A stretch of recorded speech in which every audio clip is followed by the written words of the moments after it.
এমন ভাবে কথা বলতেছে মনে হচ্ছে যে মানে মসজিদ কমিটি বলতেছে আবার নামাজ ঠিক 18 তে আমরা নামাজে দাঁড়াইছি, মানে নামাজ পড়তেছে মানুষ আমরা নামাজে জামাতে সব বেশিক্ষণ লাগে না না, বেশিক্ষণ লাগে না। যে এই ভালো কোন মিস্ত্রি মানে ইয়া জানা আছে সব কিছু, সোরেরা তো সবসময় ভালো মিস্ত্রি হয়। তাহলে তো এটা দেখছেন খুলতে কিন্তু বেশিক্ষণ লাগে না। এই যে 13টা 20 মানে তখন আমাদের জামাত সাথে সাথে নেয় নাই, খুলে কিন্তু সাজাতে নেয়, খুলে নিচে রাখছে।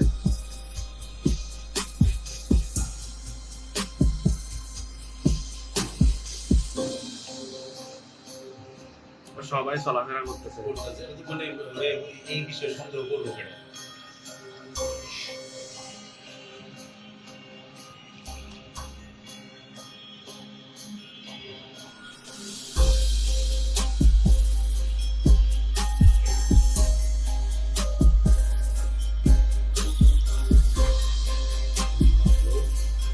সে সুন্নাহ মানে ম্যাচরে হ্যাঁ কাজ করার জন্য তাকে বলা হয়েছে। সবাই তো দেখতেছে কিন্তু সবাই মনে করছে যে মসজিদ কমিটি বলছে।